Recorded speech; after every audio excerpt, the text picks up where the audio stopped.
Praise the lord. ప్రభువును రక్షకుడైన యేసుక్రీస్తు నామంలో మీ అందరికీ నా యొక్క వందనాలు. అందరూ బాగున్నారా? ప్రతిదినం దేవుని మాట మీలో ఒక బలాన్ని పెంపొందిస్తుందని ఆశిస్తున్నానండి. ఎందుకంటే ఆ మాటలో ఒక జీవం ఉంది కాబట్టి ఆ జీవము మన హృదయ అంతరంగాలని తాకి కృంగిపోయిన మన జీవితాల్లో, నలిగిపోయిన మన హృదయాన్ని బలపరుస్తూ మనకు అంటూ ఒక ఫ్యూచర్ ఉంది.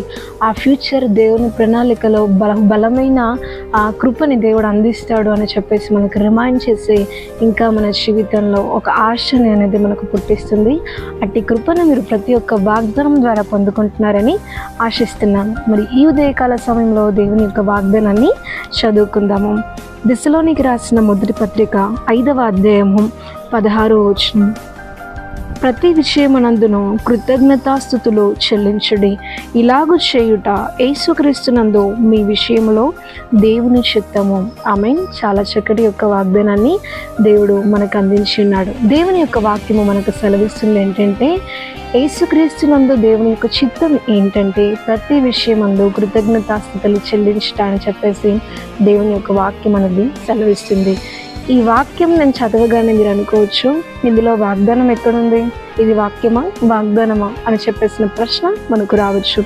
కృతజ్ఞతలు చెల్లించటంలోనే, ఈ వాక్యంలోనే వాగ్దానం అనేది దాగి ఉందండి. ఒక ఎగ్జాంపుల్తో నేను ఈ వాక్య వివరణని మీకు అందించి దాంట్లో ఉన్న గొప్ప జీవాన్ని మీకు తెలియపరచాలనుకుంటున్నాను. ఎవరికైనా ఫ్రెండ్కి మీరు హెల్ప్ చేసిన తర్వాత హెల్ప్ చేసి మీ హెల్ప్ని రిసీవ్ చేసుకున్న ఆ వ్యక్తి కొంచెం కూడా కృతజ్ఞత భావం లేకుండా మీ వద్ద నుండి అంత ఈజీగా మిమ్మల్ని విడిచిపెడితే మీ మరొకసారి హెల్ప్ చేయడానికి మీ మనసు అసలు ఇష్టపడదు కదండి. ఆ రీతిగా దేవుడి దగ్గర నుండి ఎన్నో మేళ్ళు, ఎన్నో కార్యాలు, ఎన్నో అద్భుతాలు మీరు పొందుకుంటున్నారు.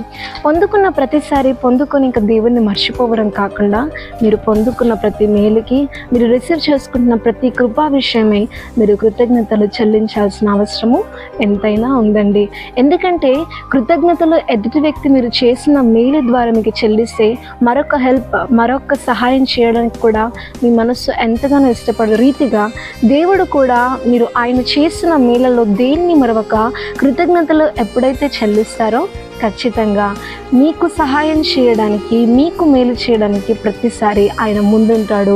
ఆయన వాక్యం సెలవిస్తుంది ఏంటంటే, ఇలాగ చేయట దేవుని యొక్క చిత్తమై ఉన్నది అని చెప్పేసి దేవుని యొక్క వాక్యాన్ని సెలవిస్తుంది. కాబట్టి ఈ గొప్ప వాక్యంలో దేవుని యొక్క వాగ్దానం దాగి ఉంది. కాబట్టి రిసీవ్ చేసుకున్న ప్రతి మేలుని మీరు స్వీకరించుకొని వాడుకొని దేవుని మర్చిపోవడం కాకుండా మరొక మేలు, కృప వెంబడి కృపను మీరు పొందుకోవడానికి, మీరు ఏ మేలైతే, ఏ అద్భుత కార్యాలైతే దేవుడి దగ్గర నుండి పొందుకున్నారో ఆ అద్భుత కార్యాన్ని విషయమే మరొక దేవుని యొక్క మేలు మరొక కృతజ్ఞతలు చెల్లించండి. ఖచ్చితంగా ఇంకా అనేకమైన మేలను దేవుడు మీ జీవితంలో అందిస్తాడు.